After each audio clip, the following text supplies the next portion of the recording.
8 मार्च आंतरराष्ट्रीय महिला दिन. आपल्यासाठी हा दिवस म्हणजे काय? बहुतेकदा शुभेच्छा, ऑफर्स, सवलती, बरोबर ना? पण तुम्हाला माहीत आहे का की या दिवसाचा खरा इतिहास काय आहे? तो उत्सव नाहीये, तर तो आहे क्रांतीचा, संघर्षाचा आणि हो, जग बदलणाऱ्या महिलांचा.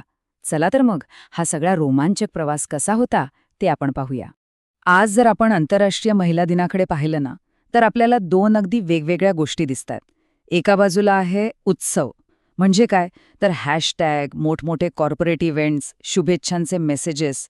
आणि दुसऱ्या बाजूला आहे क्रांती. याची मुळं इतकी खोलवर आहेत. संप, मोठे मोठे मोर्चे, मताधिकारासाठी दिलेला लढा. आणि खरं सांगायचं तर या दोन ओळखींमधलं जे अंतर आहे ना, तीच या दिवसाच्या प्रवासाची खरी कहाणी आहे. पण मग एक मोठा प्रश्न उभा राहतो की जो दिवस रस्त्यावरच्या संघर्षातून जन्माला आला, तो आज ब्रँडेड सेलिब्रेशनचा दिवस कसा काय बनला? या बदलामागे नक्की काय दडलंय? चला, याचाच शोध घेऊया. या सगळ्याची सुरुवात होते 20व्या शतकाच्या अगदी सुरुवातीला.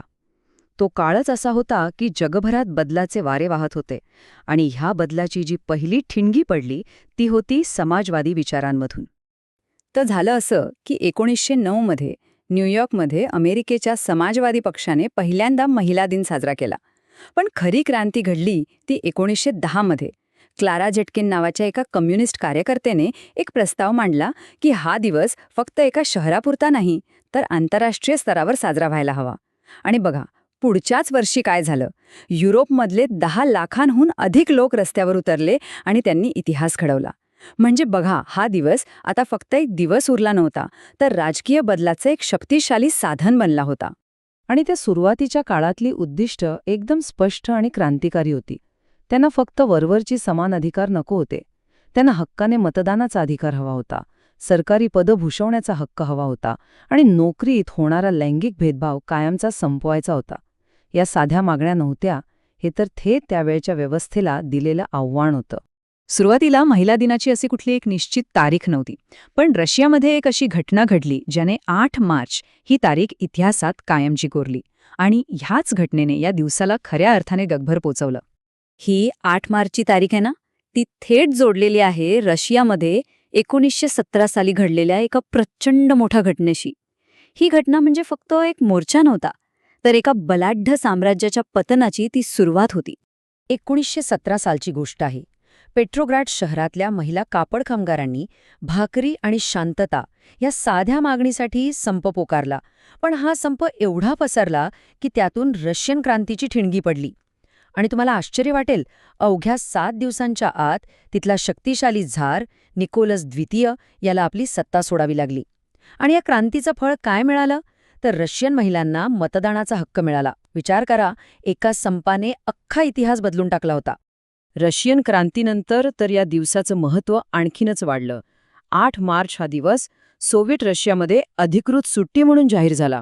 आणि मग पाहता पाहता हा दिवस चीनपासून ते थेट मध्य आशियापर्यंत जगभरातल्या कम्युनिस्ट चळवळींसाठी क्रांती आणि सामाजिक बदलाचे एक मोठं प्रतीक बनलं.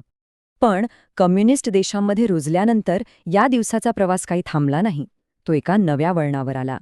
आता तो फक्त एका विचारधारेपुरता मर्यादित राहिला नाही, तर जगभरातल्या महिलांसाठी एक महत्त्वाचा दिवस बनला. शीतयुद्धाच्या काळात काय झालं की पाश्चिमात्य देशांमध्ये ह्या दिवसाचं महत्त्व जरा कमी झालं होतं. तिकडे या दिवसाकडे एक कम्युनिस्ट सुट्टी म्हणून पाहिलं जायचं. पण 1960च्या दशकात परिस्थिती पूर्णपणे बदलली, जेव्हा स्त्रीवादी चळवळीच्या दुसऱ्या लाटेने ह्या दिवसाला पुन्हा एकदा आपलंसं करून घेतलं. या नव्या पिढीच्या कार्यकर्त्यांनी या दिवसात एक नवी ऊर्जा भरली आणि त्यांच्या मागण्याही खूप व्यापक होत्या. आता फक्त मताधिकाराचा प्रश्न नव्हता. त्यांनी समान वेतन, समान कायदेशीर हक्क, प्रजनन अधिकार आणि महिलांवर होणारा हिंसाचार थांबवण्यासारख्या मुद्द्यांना वाचा फोडली. म्हणजे या दिवसाचा अजेंडा आता खूप मोठा झाला होता. या दिवसाच्या इतिहासातला एक खूप मोठा टप्पा म्हणजे 1977 साल. याच वर्षी संयुक्त राष्ट्रांनी म्हणजे युनायटेड नेशन्सने 8 मार्चला अधिकृतपणे महिला हक्क आणि आंतरराष्ट्रीय शांततेचा दिवस म्हणून मान्यता दिली. आणि यानंतरच या दिवसाला खऱ्या अर्थाने जागतिक स्तरावर ओळख मिळाली. संयुक्त राष्ट्रांनी आणखी एक महत्त्वाची गोष्ट सुरू केली. ते दरवर्षी या दिवसासाठी एक खास थीम ठरवू लागले. यामुळे काय झालं की त्या काळातले महत्त्वाचे मुद्दे लोकांसमोर येऊ लागले. म्हणजे बघा, 1998 मध्ये महिला आणि मानवाधिकार यावर लक्ष होतं, तर 2024ची थीम आहे महिलांमध्ये गुंतवणूक करा. या थीम्स आपल्याला सांगतात की काळासोबत प्राधान्यक्रम कसे बदलत गेले. या दिवसाचा इतिहास जरी इतका जुना असला ना, तरी त्याचा जो आत्मा आहे, म्हणजे ती संघर्षाची भावना, ती आजही तितकीच जिवंत आहे. आजही जगभरात 8 मार्च हा दिवस रस्त्यावर उतरून आपला आवाज उठवण्यासाठी वापरला जातो. अलीकडचीच काही उदाहरणं बघा. मेक्सिकोमध्ये स्त्री हत्येविरोधात अँटी मॉन्युमेंटा उभारण्यात आलं. पाकिस्तानात दरवर्षी औरत मार्चच्या माध्यमातून महिला आपल्या हक्कांसाठी रस्त्यावर उतरतात. तर इराणमध्ये महिलांनी अनिवार्य बुरख्याच्या विरोधात धाडसी आवाज उठवला. हे सगळं काय दाखवतं, तर या दिवसाची क्रांतिकारी ओळख आजही तितकीच ठाम आहे.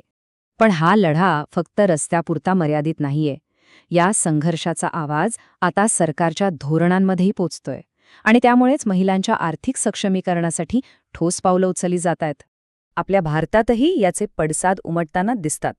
विविध सरकारांनी महिलांच्या आर्थिक सक्षमीकरणासाठी अनेक योजना सुरू केल्या आहेत, जसं की महाराष्ट्रातली माझी लाडकी बहीण योजना किंवा राष्ट्रीय स्तरावरची सुकन्या समृद्धी आणि लखपती दीदी योजना. या सगळ्या योजना महिलांना आर्थिकदृष्ट्या स्वतंत्र बनवण्यासाठी मदत करत आहेत. हा खरं तर त्या जुन्या मागण्यांचाच एक आधुनिक विस्तार आहे. तर क्रांतीच्या एका ठिणगीपासून ते थेट सरकारी धोरणांपर्यंत या दिवसाने खूप मोठा प्रवास केला आहे. मग आता प्रश्न असा आहे की ह्या प्रवासाचा पुढचा टप्पा काय असेल? अर्जेंटिनाच्या मारिया एलेना ओडोन यांचे 1984 मधले एक वाक्य या दिवसाचं सार अगदी अचूकपणे सांगतं. त्या म्हणाल्या होत्या, मी कोणाला खुश करण्यासाठी स्त्रीवादी नाही, तर सत्य सांगण्यासाठी आहे, आणि सत्य नेहमीच धक्कादायक असतं. हीच ती बंडखोर आणि स्पष्टवक्ती वृत्ती आहे जी या चळवळीच्या मुळाशी आहे. 100 वर्षांपेक्षा जास्त काळ 8 मार्च हा बदलासाठी एक शक्तिशाली पुकार ठरला आहे. मतदानाच्या हक्कापासून ते आर्थिक स्वातंत्र्यापर्यंत प्रत्येक पिढीने आपापल्या लढ्यासाठी या दिवसाचा वापर केला. तर मग आता विचार करा, आजपासून 100 वर्षांनंतर 8 मार्च कोणत्या नव्या आव्हानांसाठी आणि कोणत्या नव्या बदलांसाठी ओळखला जाईल?